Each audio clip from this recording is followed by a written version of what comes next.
Fala galera, bom dia! Estamos aí para mais uma live pesadíssima, tema livre nada. A gente vai falar aqui do preparatório para a Rota da Riqueza, beleza? Vai chegando aí, ó, o Ramon, o Diegão também, Natália Magalhães, Cleison Diniz, ó o Carlos, ó o G. Gaversa aí, ó, o Ale Freixo, Jonathan, Japa Rox, Leandrão, Juliano Dias. Galera, vai chegando. Olha só, eu vou liberar aqui e dar prioridade para essas perguntas aqui na hora da gente responder, beleza? Fala DF Costa, fala Lucas Moura, beleza? Aí o Joilson aí, ó. O Joilson perde um conteúdo, cara. Muito bem. Fala Rafa. Chiquinho, meu xará.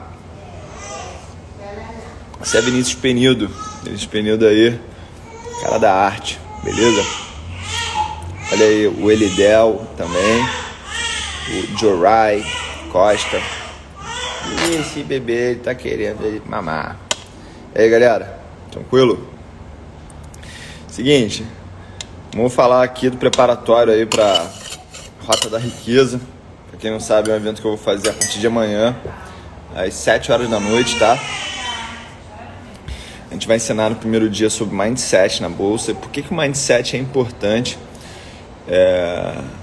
Por que eu acho que não é encheção de linguiça, tá? Foi sucesso a entrevista com o João, né? Delícia esse choro. Tamo junto, galera. Seguinte, eu acho que o Mindset é importante, principalmente porque se a gente não tiver alinhado nessa parte de como pensar sobre os desafios da Bolsa, a gente vai acabar ficando pelo meio do caminho. Por quê? Se eu aqui começo a jogar uma expectativa para as pessoas que, mercado financeiro você resolve em um dia, se você estiver errando, você está indo para o caminho errado, se você não estiver ganhando dinheiro, e isso vai acabar te frustrando, né? Com essa frustração, eu acho que você vai desengajar do projeto de gerar renda passiva ou ganho de capital. Isso é essencial para você continuar resiliente ao longo do caminho, tá? Beleza? O Rodrigues perguntou se essa live vai ter algum conteúdo ou é só para eu divulgar mesmo. Cara, você tá fora, tá? Não gostei dessa tua pergunta, não. Se toca, irmão. Eu tô falando na boa isso, tá? Não tô falando pra agredir ninguém, não. Então, por exemplo, se a gente... Será gratuito sim, tá? Se a gente não tiver noção dos vieses mentais, de todas as limitações que a gente tem no nosso cérebro, porque a gente quer toda hora economizar energia no cérebro, e é por isso que a gente pensa com vieses, a gente vai acabar perdendo dinheiro por coisas muito básicas, tá? Vou dar exemplo aqui do viés emocional mais frequente que eu vejo nas pessoas, que é o da ancoragem, tá?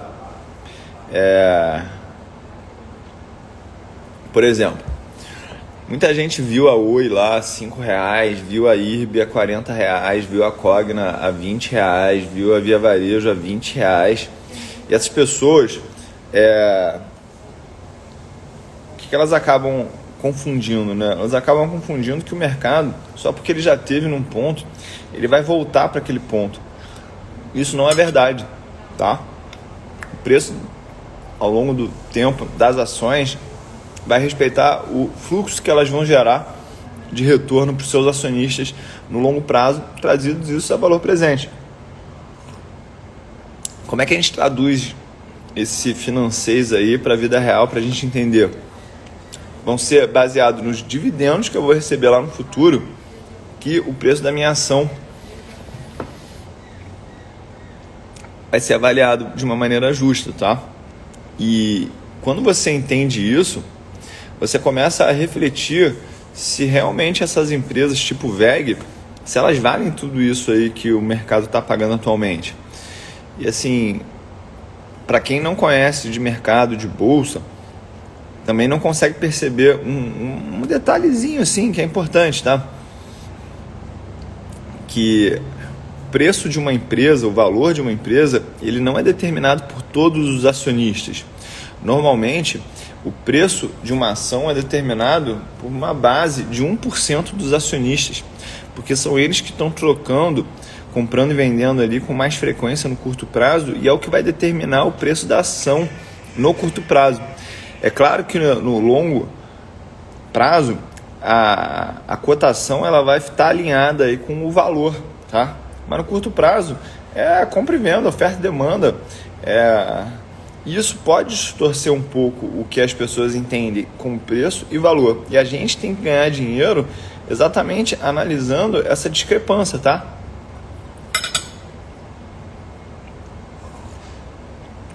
Outro viés emocional forte é o viés do prospecto.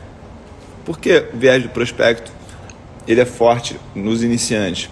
Porque a gente está preparado para pensar, para evitar dores e buscar prazeres. Toda vez que a gente compra uma ação e ela não dá o resultado e a gente fica naquela historinha, naquela narrativa interna, vai voltar, vai voltar, vai voltar, tudo isso a gente está caindo no viés do prospecto. Por quê? Porque a gente não entendeu ainda que o que dá dinheiro na bolsa mesmo é você deixar os ganhos subirem meio que ilimitados e travar as perdas o quanto antes. Só que é muito estressante você ficar gerenciando esses ganhos e essas perdas sem um critério objetivo. O critério objetivo seria, no caso aí, o Factor Invest, tá? Eu sei porque eu compro, eu sei porque eu mantenho, eu sei porque que eu saio de uma ação.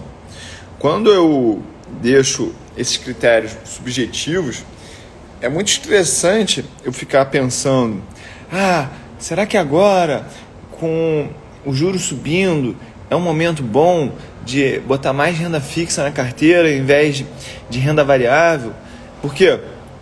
E isso assim, é importante que você entenda e compreenda como que uma pessoa com 17 anos de experiência fazendo isso, como que ela lida com essas incertezas, tá?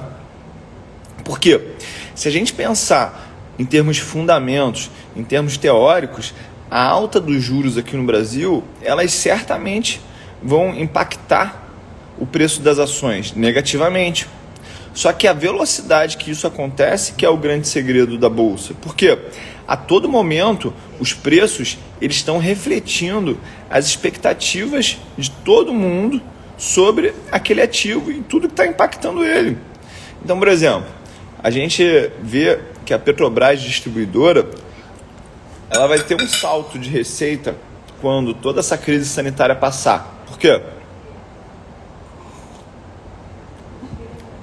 Grande parte do EBITDA dela, da geração de caixa bruta dela, vem da Petrobras Aviação.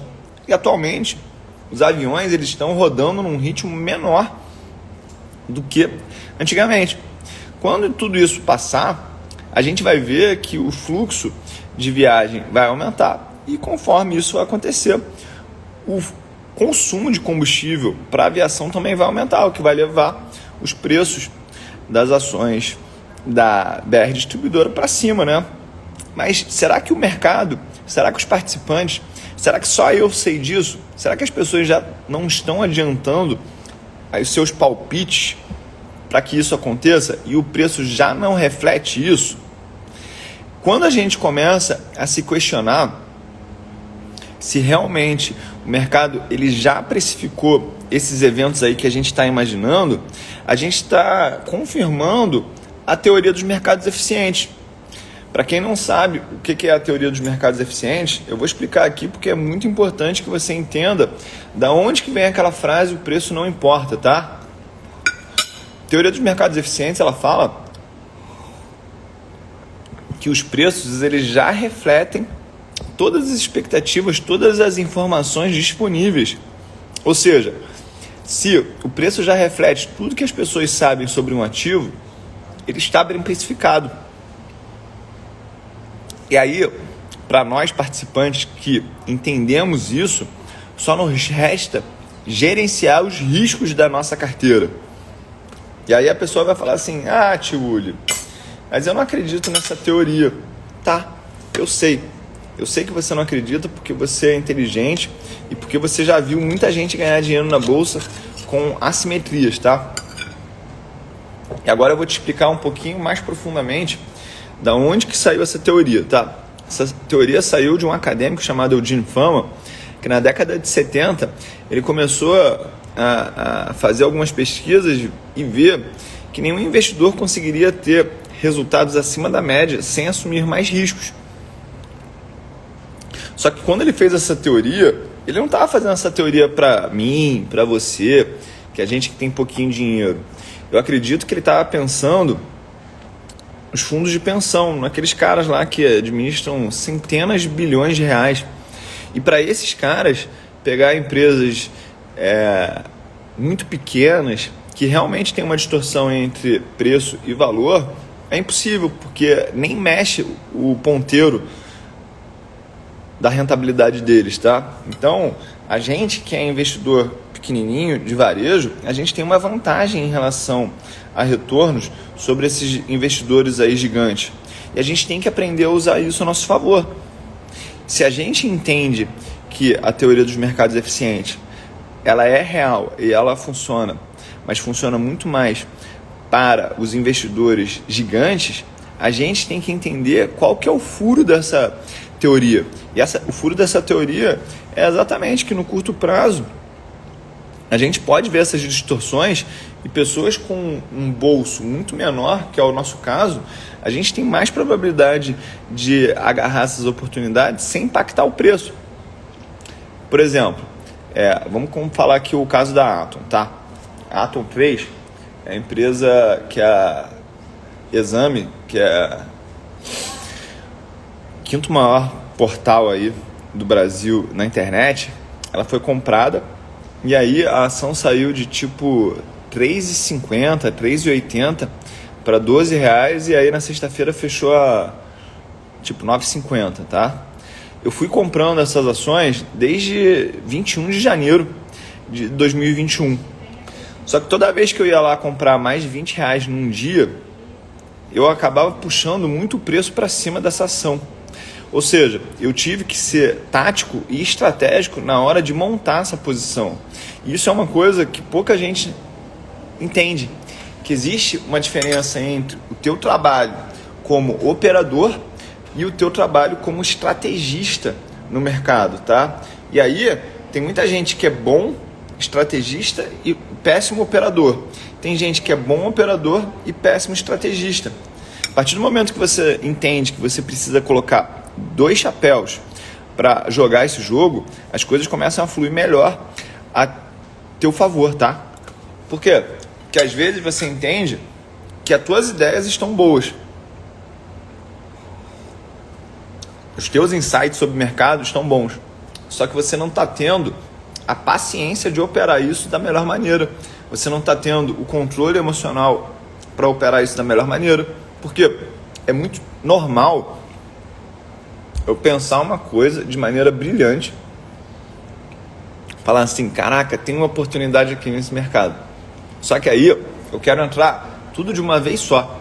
Eu não vou fazendo aquele posicionamento incremental me favorecendo dos preços. E aí eu não entendo que às vezes eu sei que a ação ela está num preço atrativo, mas ela vai ter tanta volatilidade que eu vou poder usar, por exemplo, a análise gráfica para achar o melhor time de fazer isso. Vamos dar um exemplo aqui de um melhor time para fazer isso. A gente já definiu aqui juntos que a gente, através da análise gráfica, pode definir tendências de alta e tendências de baixa, usando um conceito bastante simples e bastante fácil de entender, que é o seguinte: quando eu tenho fundos ascendentes, ou seja, fundos que vão cada vez subindo mais, eu estou numa tendência de alta. Se eu tenho topos descendentes, eu automaticamente estou numa tendência de baixa. Se eu quero comprar um ativo que eu acredito que ele vai subir, por que eu vou comprar ele enquanto ele está numa tendência de baixa? É melhor eu abrir mão de pegar ele na mínima, mas saber que ele já está numa direção de correção, do que ficar botando meu dinheiro ali num papel que está numa tendência de baixa. Porque no curto prazo, os investidores eles acabam reagindo muito para mais ou muito para menos. Isso aí é o underreaction e overreaction. Pode parecer estranho, pode parecer até paradoxal isso que eu vou falar. Mas os acadêmicos, eles chegaram à conclusão que os investidores, eles ou estão reagindo exageradamente ou estão reagindo de maneira muito tímida, às vezes algumas informações que impactam muito os preços, tá? E eu vou dar o exemplo da Atom 3 aí de novo. Por quê? Porque no dia lá que a Exame falou que ia comprar metade das ações da família Pfeiffer na Atom, a gente viu o mercado abrindo a 4,50, uma alta de 15%. Depois o mercado ele foi para R$ 8,00, depois ele foi para R$ 10,00, para R$ 12,00. E aí ele está estabilizando aí em volta de 9,50, mas ele já caiu de novo para R$ 8,00. Ou seja, o mercado, quando começou a digerir, processar essa nova informação, primeiro ele exagerou muito para cima, depois ele corrigiu exagerando para baixo, até que ele vai achar uma estabilização de preço.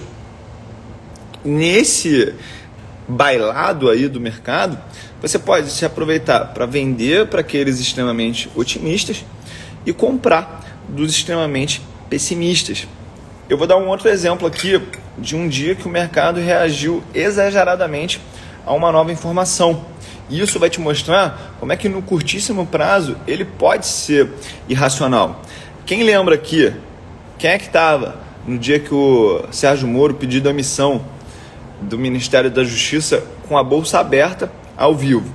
Eu fiz um vídeo naquela época mostrando a reação do mercado conforme ele ia falando. E ali eu mostrava como é que o mercado ele estava totalmente zureta, né? Eu estou falando para você ficar comprando e vendendo baseado nisso? Não, você só tem que entender por que esses comportamentos eles são favoráveis para você. Porque naquele dia, se eu não me engano, a bolsa acabou fechando em menos 7%. Foi uma sexta-feira. E aí, aquele dia, o mercado exagerou naquela informação. Por quê? Porque, efetivamente, a política ela não é um sinal de longo prazo, ela é um ruído de curto prazo. E aí, aquelas pessoas que entenderam isso naquele momento se aproveitaram para comprar as ações de uma maneira geral no Brasil. Outro exemplo de exagero da reação do mercado. Quando a gente teve a fala do Bolsonaro falando que ia demitir lá o presidente da Petrobras, ia trocar, porque ele estava com uma atitude que ele não aprovava, estava aumentando muito o combustível. Eu me lembro que as ações da Petrobras caíram para um nível perto de R$21. Isso tem pouco tempo, tem menos de 2 meses atrás. E agora a gente está vendo a Petrobras a quase R$24, ou seja, foi uma reação exagerada que o mercado teve em relação a uma notícia. Quem estava sendo tático, quem estava sendo estratégico aí, soube que comprar a Petrobras nesse momento talvez fosse uma bela oportunidade de curto prazo. E aí a gente vai para um segundo nível aqui da estratégia, tá? E é por isso que eu falo que o conhecimento ele libera e quem aprende não depende. Por quê? Naquele momento, se você entendesse sobre o mercado de opções, você saberia que você vender a put seria uma boa estratégia. Por quê? Porque a volatilidade estava muito alta. Quando eu falo volatilidade, eu falo alta e queda dos ativos. E aí cria uma gordura que a gente tecnicamente chama de teta nas opções. A alta volatilidade gera uma gordura a mais. E aí eu, como lançador de opções, eu tenho uma probabilidade maior de ganhar dinheiro quando eu entendo isso. Ou seja, eu entendi um componente emocional do mercado, que foi o exagero em relação à notícia. Aí a volatilidade aumentou e o papel caiu muito. Eu, um iniciado de conhecimento sobre o mercado de opções, entendendo o que é ser um titular, um lançador, o que é o teta, o que é o valor extrínseco, eu soube que aquele momento ele era um momento que privilegiava a venda da put. Ou seja, eu transformei conhecimento, eu transformei insights que eu estou dividindo aqui gratuitamente com vocês em dinheiro no mercado. E aí as pessoas falam, mas a bolsa é muito difícil, a bolsa é muito complicada de ganhar dinheiro. Eu vou explicar aqui agora um outro componente disso aí que a gente está conversando, que é o seguinte. Existe a incompetência inconsciente, existe a incompetência consciente, existe a competência inconsciente e existe a competência inconsciente, consciente, competência, né? E a incompetência consciente e inconsciente também.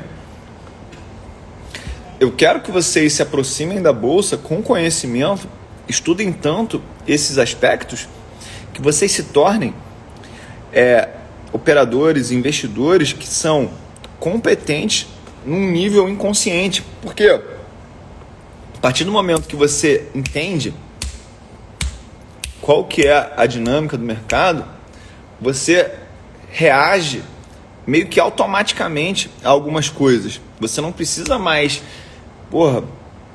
trazer aquele cérebro lento que toma decisões racionais para responder a isso. Vou dar um outro exemplo.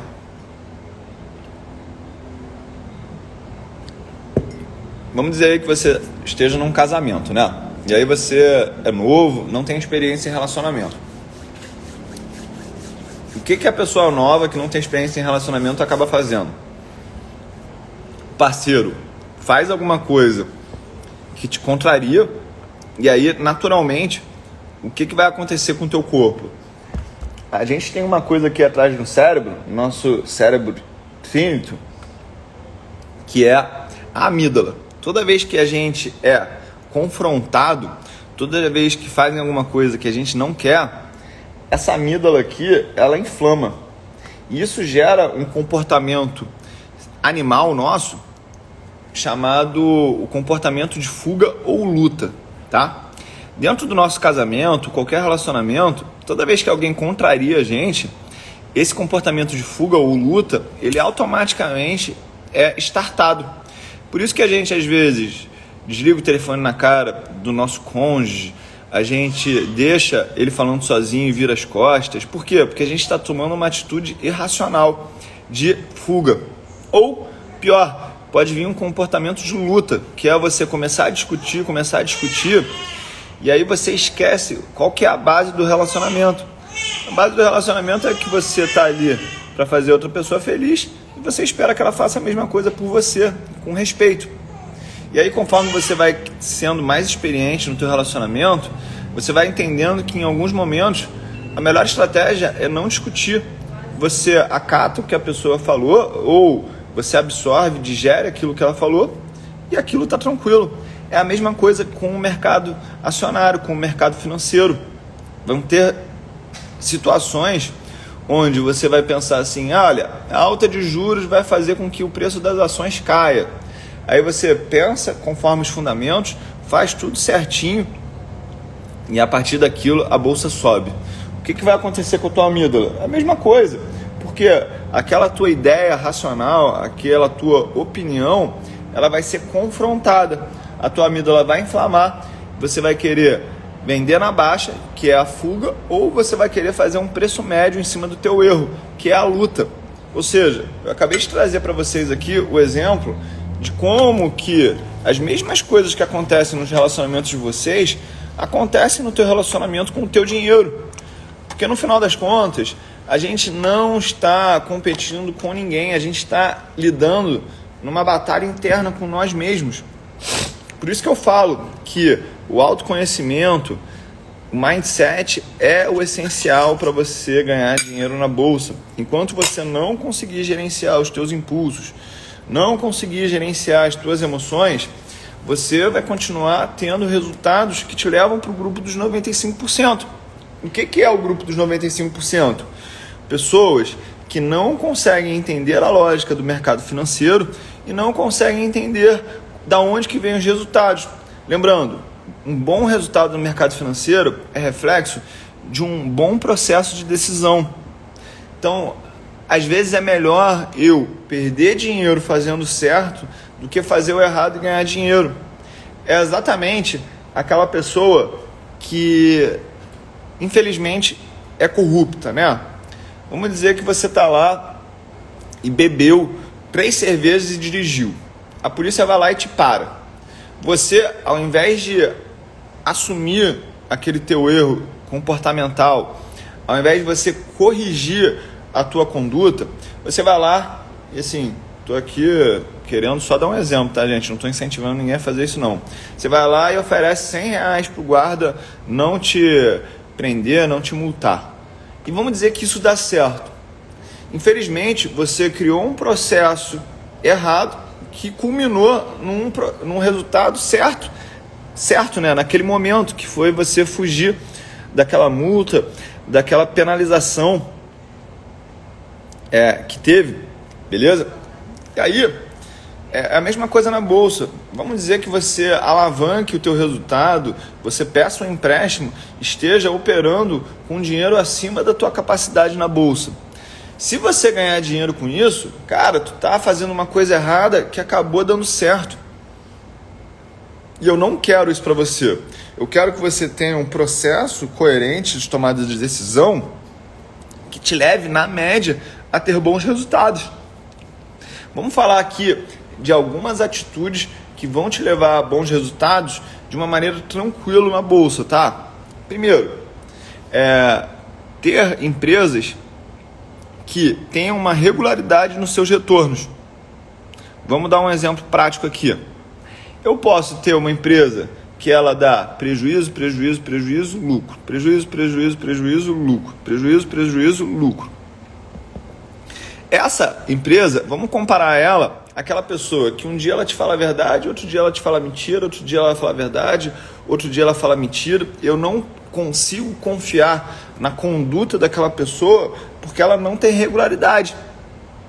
Tem outra pessoa que toda vez que ela vem falar comigo, sejam boas ou más notícias, ela sempre fala a verdade. Vamos dizer que é a empresa aí que está sempre tendo lucro, né? Ou seja, não significa que a pessoa que está sempre falando a verdade, que ela só vai falar a verdade para mim. Mas, baseado na conduta passada dela, eu consigo confiar mais no que ela está falando. E é a mesma coisa com as boas empresas. Se eu tenho uma empresa próxima à crise, ela seja capaz de enfrentar esses obstáculos e apresentar um resultado positivo. Então a primeira coisa que a gente tem que olhar, que eu quero olhar é se aquela empresa, ela realmente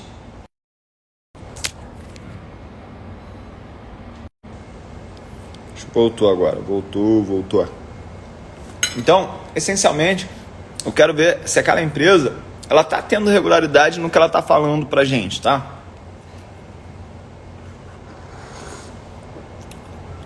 Vamos dar um exemplo aí da M. Dias Branco, que alguém falou ali. Deixa eu ver quem foi que falou. O Edu Santana. O caso da M. Dias Branco é um excelente caso para a gente explicar por que a gente... Fala, Rafinha, beleza, irmão? Como é que você tá? O caso da M. Dias Branco é um excelente caso para a gente entender a diferença de um bom negócio que está caro para um mau negócio que a gente não quer ser acionista. Por quê? A gente viu as cotações da M. Dias Branco caindo de R$60 para coisa perto de R$30 nos últimos 4 anos, tá? Mas a empresa, ela nunca deixou de dar lucro. Nunca deixou de dar lucro. Ou seja, o que estão discutindo em relação à empresa não é se ela é uma empresa lucrativa ou não. É se ela está ajustada ao seu preço ou não. E aí, as pessoas confundem isso quando a gente tem uma empresa onde a gente não sabe se ela vai dar bons resultados. Por exemplo, a Via Varejo, eu tenho muito mais dúvidas se ela vai continuar dando bons resultados do que a M. Dias Branco. Enquanto a M. Dias Branco a gente está analisando o preço justo dela, a Via Varejo a gente está discutindo se ela vai ter lucro ou não. Nesse tipo de empresa, eu até admito eu fazer um preço médio para continuar crescendo a minha posição, incrementando a minha posição até o momento que eu vou entender a dinâmica entre preço e valor, diferentemente de empresas como a Via Varejo, que eu, sinceramente, eu não sei se ela vai continuar dando lucro ou não, beleza? Então falamos aí da regularidade dos lucros. Um outro conceito importante que a gente vai discutir agora é o conceito do risco de mercado, tá? O risco de mercado, ele é medido através de uma ferramenta muito direta e muito objetiva chamada beta. Por definição, o beta do mercado é igual a 1. Empresas com beta acima de 1, elas vão ser consideradas mais arriscadas. E empresas com beta abaixo de 1 são empresas consideradas mais defensivas. A lógica do mercado é a seguinte: quanto maior o risco, maior o retorno que eu vou ter.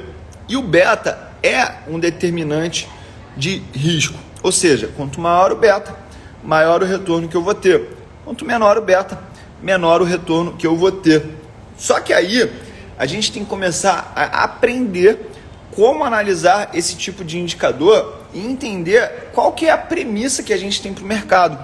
Por quê? Se eu tenho um mercado de alta, eu vou buscar empresas com um beta maior. Por quê? Se o Ibovespa, que tem o beta 1, sobe 10%, se eu tiver uma empresa com um beta de 1,7 vezes, que é, por exemplo, acho que de cabeça é o beta da Petrobras, quando o Ibovespa subir 10%, eu vou esperar que a Petrobras suba 17%. Mas, por exemplo, se eu tiver um mercado de baixa, onde a Petrobras, o Ibovespa caia 10%, eu vou ver a Petrobras caindo em linha com o risco dela. Então, ela vai cair 17%.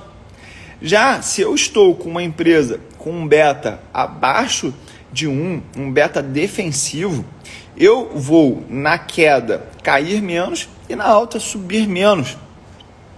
E qual que é a grande sacada aqui? Quando a gente pega empresas com regularidade nos seus lucros e com um beta abaixo de 1, a gente vai criar uma anomalia nessa estrutura básica aí que a gente ensinou sobre o mercado, que é o seguinte: quanto maior o risco, maior o retorno. Mas se a gente pegar empresas com um beta abaixo, essas empresas elas vão dar um erro em relação a isso, porque nesse mesmo nível de risco a gente vai ter um retorno maior. Por quê? Porque essas empresas elas são resilientes, elas têm o que a gente chama no intercepto da curva acima do zero, tá? A gente vai explicar isso com muito mais detalhe através de gráficos, através de uma explicação muito mais técnica lá na terça-feira na Rota da Riqueza, tá? Por isso que eu estou chamando vocês para esse evento gratuito, porque é muito importante que você entenda toda a explicação que a gente tem para falar sobre isso. E aí eu vou dar aqui mais uma dica para vocês de entender isso, tá? Por exemplo, se eu estou achando que a bolsa ela vai cair, eu vou trazer o beta da minha carteira para baixo de 1. Se eu estou achando que o mercado vai subir, eu vou trazer o beta da minha carteira para cima de 1. Isso é uma maneira de eu assumir mais ou menos risco sem mexer na quantidade de dinheiro que eu tenho na renda variável. O que eu estou querendo dizer aqui?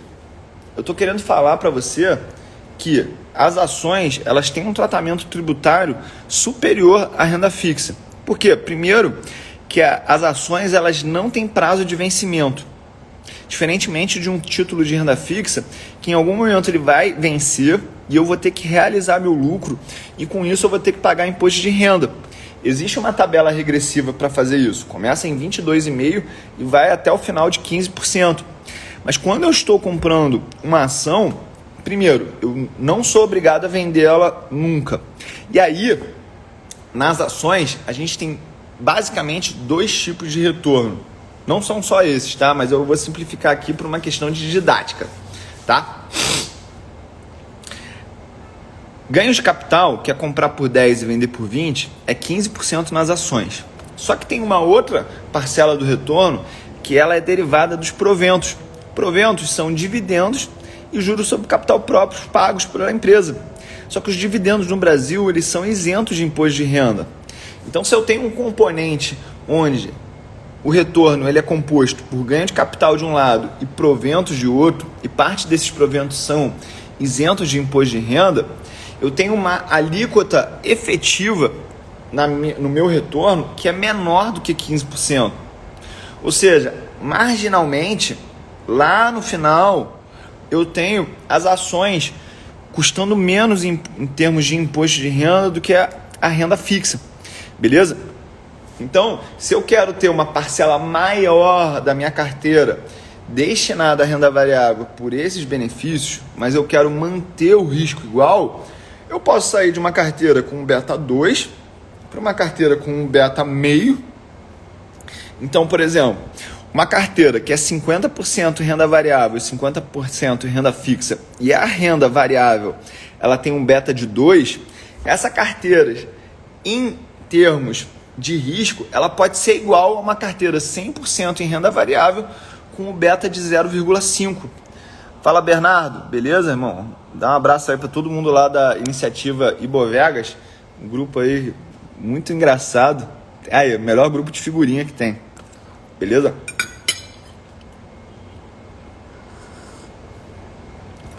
Então eu expliquei para vocês como é que vocês interpretam a história do beta dentro de uma carteira, e eu acabei de ensinar na prática como é que você consegue brincar com o risco da tua carteira para otimizar os custos ou otimizar a liquidez do teu portfólio, tá? Vamos dar um exemplo aqui, como é que a gente pode usar o market timing. O que é o market timing? Market timing é eu achar que eu vou comprar aqui porque está na baixa e eu achar que eu vou vender aqui porque está na alta. Só para deixar claro, a gente não encontra na literatura acadêmica de finanças nenhum trabalho que determine uma maneira de fazer o market timing que gere lucro, tá? Ou seja, para os acadêmicos, você tentar adivinhar a baixa e a alta é um trabalho que não gera valor. É mais provável que você perca dinheiro tentando fazer isso do que você ganhe, tá? Mas vamos ignorar essa parte aqui, porque eu acho que existe muito conflito nessas visões, tá? Eu tô aqui tentando cada vez mais ser menos radical nas minhas visões sobre o mercado e tentar entender o que tem por trás de certos artigos acadêmicos. E a reflexão que eu tenho é o seguinte, tá? Se as pessoas metem o pau nos day traders, por que elas também não têm o mesmo tipo de comportamento com os gestores de fundo? Por quê? Se o artigo acadêmico lá da FGV fala que 99% das pessoas não ganham dinheiro com day trade, esses mesmos artigos acadêmicos falam que 96% dos fundos não ganham do índice quando ajustado ao risco. Ou seja, nessa mesma linha de raciocínio, é tão ruim fazer day trade do que investir em fundo. Eu tenho uma visão pessoal, para mim, para o meu dinheiro, de que isso é verdade. É por isso que eu não compro fundos e é por isso que eu não faço day trade. Só que eu não quero mais ter uma atitude de confrontar isso. Tipo assim, se você quiser fazer isso, o problema é teu. Mas eu tô te ensinando aquilo que na minha visão funciona e eu tô te falando aquilo que eu faço. O que eu faço? Eu compro e espero o longo prazo para vender, porque isso aumenta a minha probabilidade de retorno, beleza? Então já explicamos aqui os problemas do market timing e agora eu vou te falar, caso você não acredite nisso, caso você queira tentar a sorte fazendo isso, vamos trazer um exemplo de como você poderia usar o beta para aumentar o retorno da tua carteira ajustado ao risco, que seria o seguinte, tá, vamos lá dizer que no dia 27 de fevereiro de 2020, pré-carnaval, vocês sabem o que aconteceu depois do carnaval de 2020, eu tivesse colocado a minha carteira nas 15 ações com o menor beta dentro do Ibovespa. E aí, quando eu entendi que estava no fundo do poço, eu comprei as 15 ações que tiveram o maior beta do Ibovespa. Eu teria explodido de ganhar dinheiro. Por quê? Porque eu fui defensivo antes da queda e eu fui agressivo depois da queda. Isso você pode usar também na tua carteira de diversas maneiras diferentes. Lembrando, a partir do momento que você coloca mais fundos imobiliários na tua carteira, você automaticamente está diminuindo o beta do teu portfólio. Quando você começa a botar ações com maior alavancagem financeira, com maior alavancagem operacional, empresas small caps, empresas de tecnologia siderúrgicas, empresas de commodities, eu estou aumentando o beta da minha carteira. Ou seja, o que eu fiz lá na crise? Eu tinha ações da Vivo. A Vivo, ela tem uma receita inelástica, ou seja, ela sofre muito pouca variação conforme o ambiente macroeconômico. Ou seja, quando teve a queda devido aí à crise sanitária que a gente está vivendo, eu tinha ações da Vivo e eu pensei assim, cara, ao invés de colocar o meu caixa para trabalhar agora, o que eu vou fazer? Antes de botar o meu caixa para trabalhar, eu vou fazer uma rotação no meu portfólio. A rotação que eu vou fazer é o seguinte: eu vou tirar as empresas de beta baixo e vou substituir por empresas de beta alto. É por isso que eu consegui ter nos últimos 12 meses aquele retorno de 88%, sem ter que extrapolar na exposição de risco da minha carteira. Por quê? Porque eu fiz uma rotação do meu portfólio. Eu tirei empresas de beta baixo e botei empresas de beta alto. Esse foi o primeiro passo. O segundo passo é você tirar caixa e botar renda variável. Mas entendeu que a minha primeira cartada, ela não foi tirar o caixa do meu bolso? A minha primeira cartada foi trocar o perfil da minha carteira sem alterar o percentual em renda variável e renda fixa. Então, no primeiro momento, você altera o beta, o estilo de risco da tua carteira. No segundo momento, você começa a fazer aportes de renda fixa para renda variável. A gente tem um estudo lá dentro do meu treinamento, o Start Milionário, que a gente viu, cara, a partir de quantos % de queda que a gente deve tirar o dinheiro da renda fixa e botar na renda variável. E a gente chegou à conclusão que quando a gente olha para o Ibovespa, o melhor percentual foi de 27%. Só que eu, na minha humildade intelectual e na minha sabedoria de mercado, eu falei assim, cara, 27% foi o que maximizou esse retorno. Só que eu não quero pegar na curva da mosca. Eu quero trabalhar de uma maneira que me dê norte. Então, o meu norte, para quando eu vou comprar, tirar do meu caixa, para botar o dinheiro para trabalhar, vai ser a partir de uma queda de 20% em relação ao topo. O topo do BOVA11 aconteceu em R$120. Ou seja, a partir de R$96, eu já estou começando a tirar caixa da renda fixa e botar na renda variável. Mas primeiro eu fiz a rotação do beta da carteira. Próximo ponto, o que eu posso fazer em relação à minha exposição ao risco para ganhar mais dinheiro? Ao invés de tirar esse caixa da renda fixa e comprar direto na renda variável em ações, eu posso usar o mercado de opções para me expor mais. Vamos dar um exemplo aqui. Vamos dizer que eu tenho uma carteira de R$100 mil. Estou falando R$100 mil, não é porque precisa de muito dinheiro para começar na bolsa, não. Só para te explicar como é que funciona na prática o pensamento, tá? Vamos dizer que eu tinha lá uma carteira de R$75 mil em renda variável e 25% em renda fixa. Tinha R$75 mil em renda variável, em ações, e R$25 mil em tesouro direto, tesouro Selic. Essa é a carteira que eu sugiro que você trabalhe basicamente, tá? E aí, nesse primeiro momento, desses R$75 mil em ações que eu tinha um beta resultante nessa carteira, vamos dizer, de 0,5. Então, 0,5 vezes 75, a gente está falando de 37,5. Então eu tenho um beta de 0,37,5 nessa carteira inteira. Por quê? Porque eu peguei 75% e multipliquei por 0,5. O beta da renda fixa é 0. Ou seja, eu tenho para essa carteira toda 0,37,5, 0,375 de beta, né? Eu poderia pegar esses 75 mil reais e botar tudo isso em beta de 1,5. O que eu faria automaticamente a partir disso? Eu traria o beta resultante da minha carteira para cima de 1,12. Ou seja, eu jamais que tripliquei o risco somente mexendo na maneira que eu estou enxergando a minha carteira.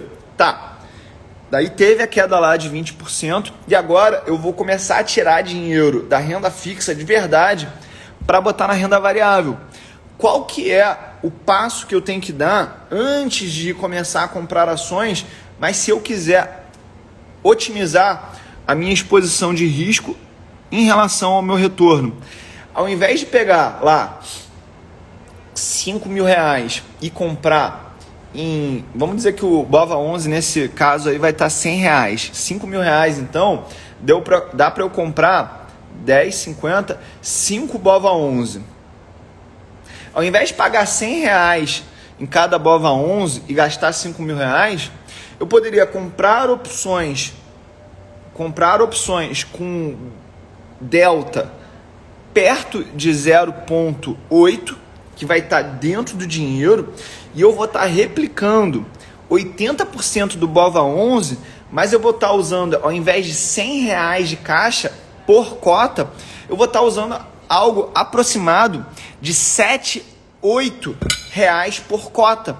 Então, ao invés de usar 5 mil reais para me expor ao BOVA11, nesse caso, eu poderia usar tipo 80 reais. Por quê? Porque eu vou estar usando as opções para alavancar a minha exposição com menos dinheiro.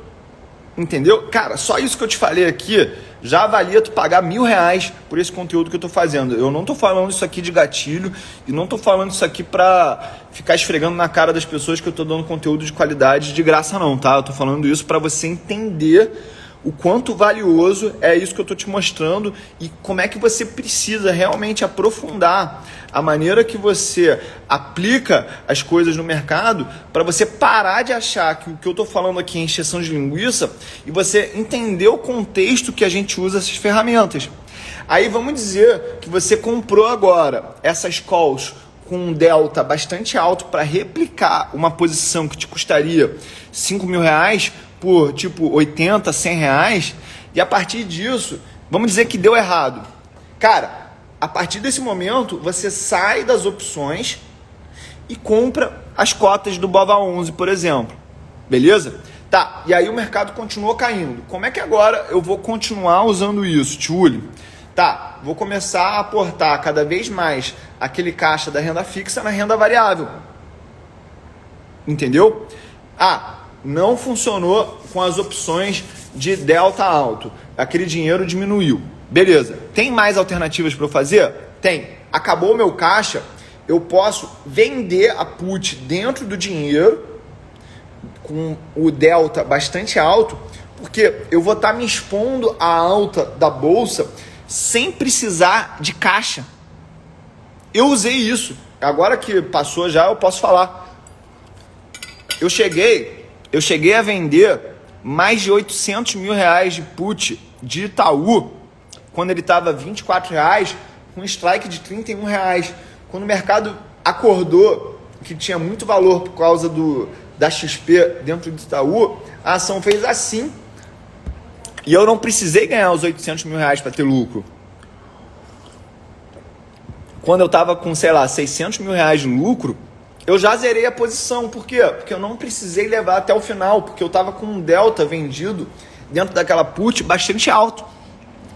Tá, aí não conseguimos ganhar dinheiro, já usamos todas essas ferramentas para se expor mais ao risco de maneira inteligente.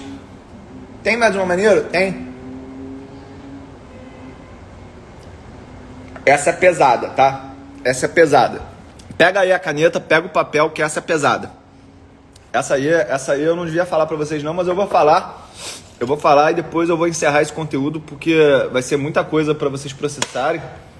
Até minha mulher agora já abriu, regalou o olho ali, falou: amor, cuidado aí que a galera não tá pronta pra escutar isso. Mas eu vou falar.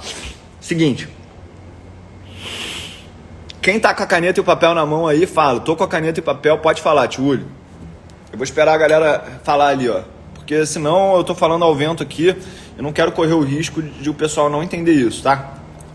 Fala aí, tá com papel e caneta na mão. Tá. Vem que agora eu vou falar, tá? Seguinte. Lembra que eu falei que as ações com um beta maior, elas vão dar mais retorno do que as ações com um beta menor? Vai te chegar um momento na crise que você vai poder fazer o seguinte. Imagina comprar 15 ações com um beta 1.5, 2. Ou seja, você tem uma carteira aqui. Você gastou um financeiro, vamos dizer, dentro dessa carteira de 100 mil reais, você gastou um financeiro de 20 mil reais comprando essa carteira de beta alta. Você vai vender BOVA 11 na mesma quantidade de dinheiro. Então, eu comprei 20 mil reais em ações com beta na média 1.5. Eu vou pegar o BOVA 11 e eu vou vender 20 mil reais, porque o financeiro vai casar. O financeiro vai casar. Só que o diferencial de risco dessas duas carteiras vai ser assim, beta 1,5, 1,5 beta da carteira que você comprou, e por definição, o beta do BOVA 11 vai ser de 1. 1,5 com 1, você vai ficar em termos financeiros casado, mas em termos de risco, você vai estar maior na carteira de beta mais alto do que na carteira do BOVA 11. E aí, ao longo do tempo, como o mercado ele é eficiente, essa carteira ela vai crescer mais do que o BOVA 11. E você vai começar a ganhar dinheiro sem se expor em termos de caixa, com mais aportes. Você vai estar ganhando a variação percentual relativa entre um e outro. Beleza? Isso aí vale para cenários de alta. O que o Felipe está falando agora ali, agora espera aí que a tua cabeça vai explodir, tá? A tua cabeça vai explodir. Segura aí. A tua cabeça vai explodir agora. Tio Uli, eu quero me proteger da crise. Eu quero me proteger da crise. Porque agora a gente está num mercado que ele está na alta, né?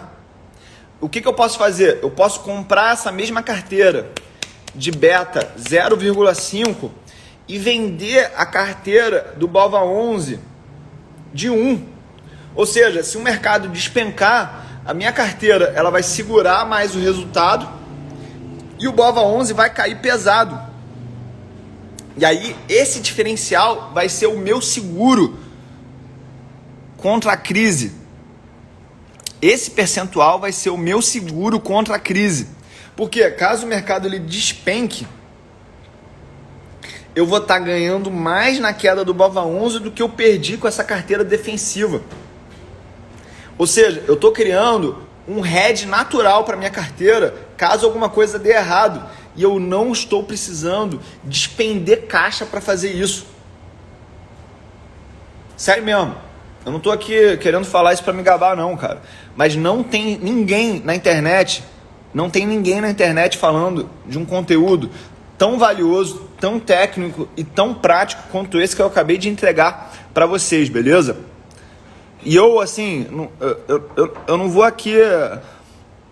Eu não vou usar minhas palavras não, cara. Eu tive que dedicar mais de 15 anos para aprender essa teoria toda aí que veio desde a década de 50, só que eu consegui resumir isso e processar para te contar essa história em menos de 1 hora. É por isso que eu falo, os meus alunos, eles aprendem a investir na Bolsa de Valores, sair do grupo dos 95% e ir para o grupo dos 5% na minha primeira aula. E a minha primeira aula, ela não leva nem 3 horas. É todo mundo que vai aprender isso? Não, não é. Por quê? Porque tem gente que não adianta a gente ensinar, porque ela sempre vai ter a crença de que não vai funcionar com ela. Então a primeira coisa que você tem que fazer é alinhar o teu mindset com o meu. Porque assim, se você vai fazer parte da Rota da Riqueza ou não, aí é um problema teu, mas eu tô te chamando para um evento gratuito que eu vou entregar, tipo esse conteúdo que eu entreguei, pesadíssimo, de muito valor, eu vou te entregar muito mais ao vivo. Só que eu vou trazer planilha, eu vou trazer gráfico, eu vou trazer muito mais quantidade de recursos e vieses para te ensinar realmente como sair desse grupo dos 95% e entrar para o grupo dos 5%. Eu tive um retorno de 17% nos meus investimentos nesse ano. Tu tá entendendo o que é isso? Se eu fosse um fundo de investimentos, eu estaria entre os 5 melhores fundos do Brasil.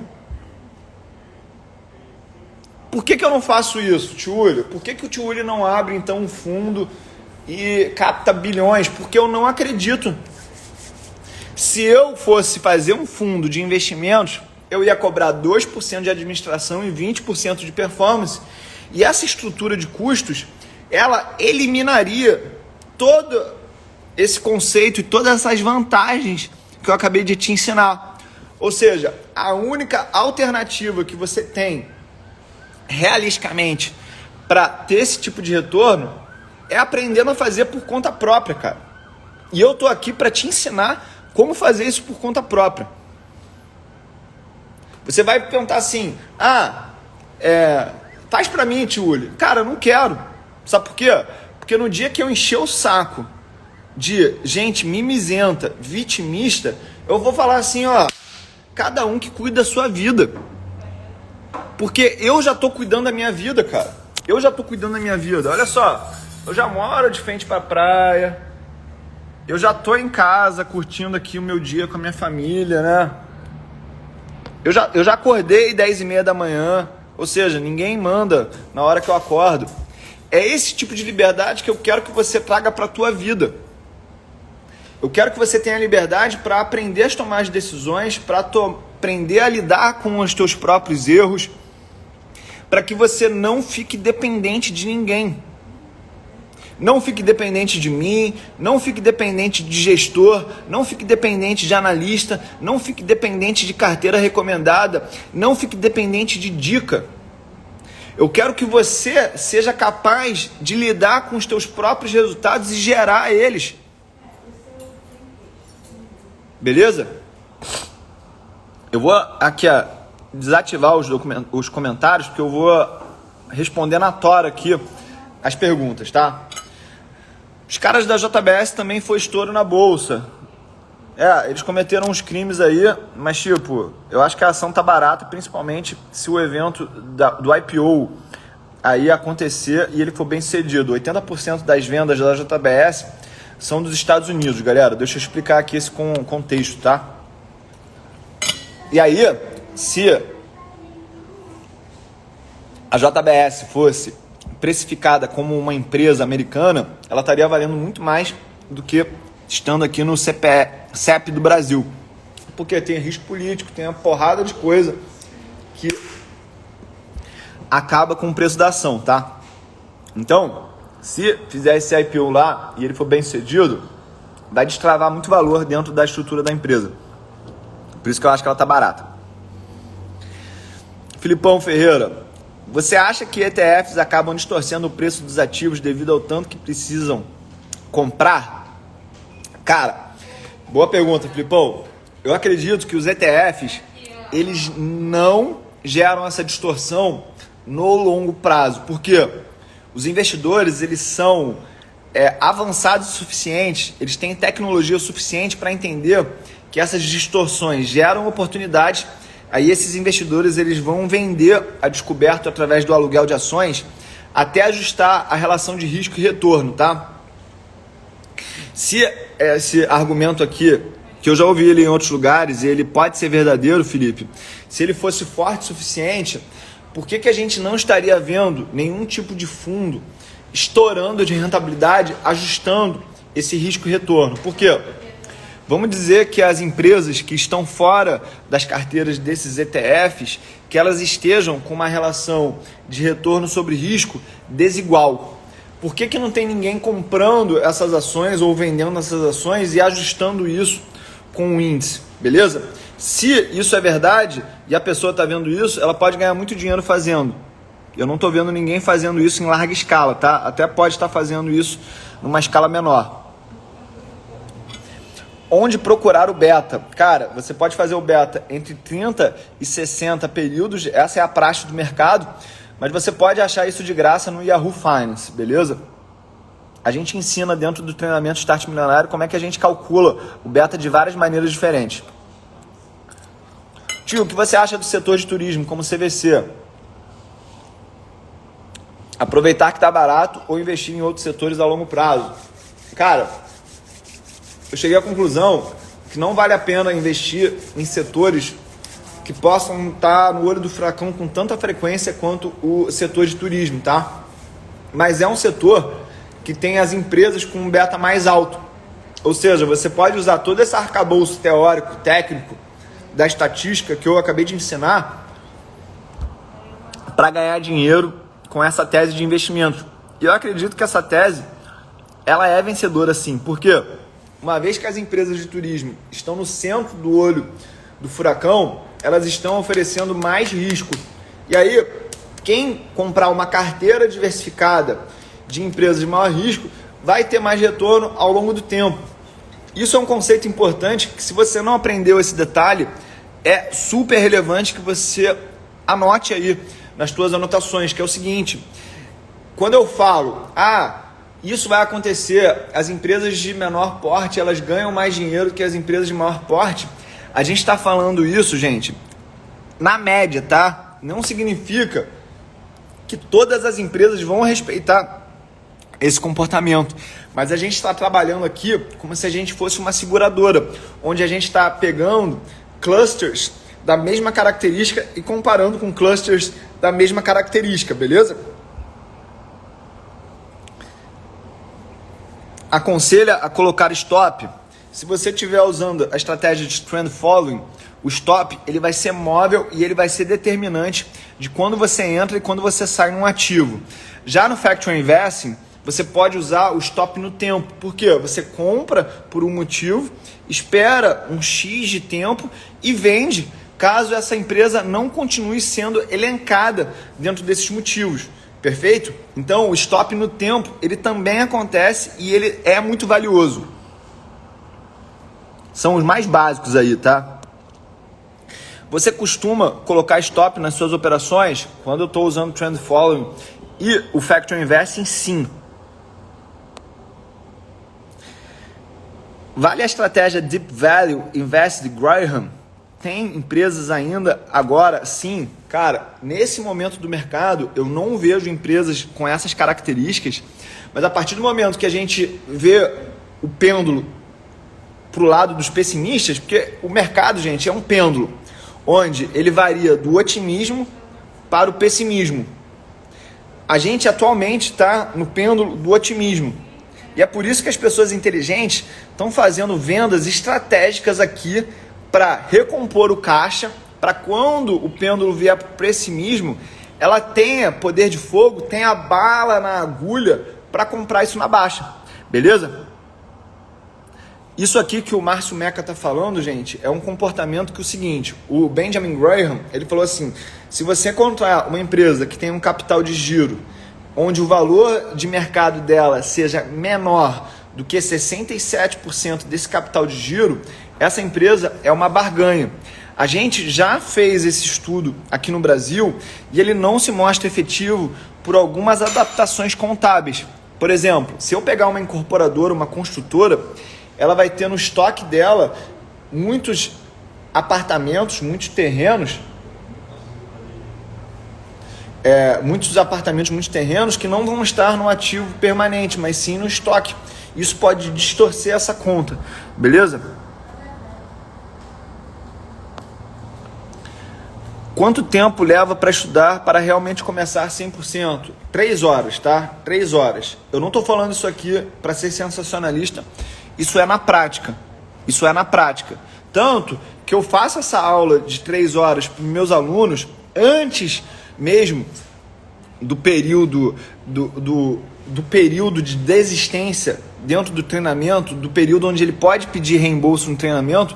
Eu dou essa aula antes, porque se essa pessoa não se sentir convencida nessas 3 horas, tanto de que o mercado é fácil de ganhar dinheiro e de que eu sou capaz de ter a didática para te levar para esse caminho, cara, você pode pedir o teu dinheiro de volta. Só que na prática, eu tenho 15 mil alunos e eu tenho uma taxa de reembolso de 2%. Isso é 1/5 da média do mercado digital. Por quê? Porque o meu conteúdo ele é papo reto, sem enrolação e de muita qualidade. E eu não falo isso aqui para me gabar, não. Eu falo isso aqui para te dar tranquilidade. E aí, as pessoas elas realmente estão convictas de que a partir do momento que você entende qual é o segredo do mercado, tudo funciona, cara.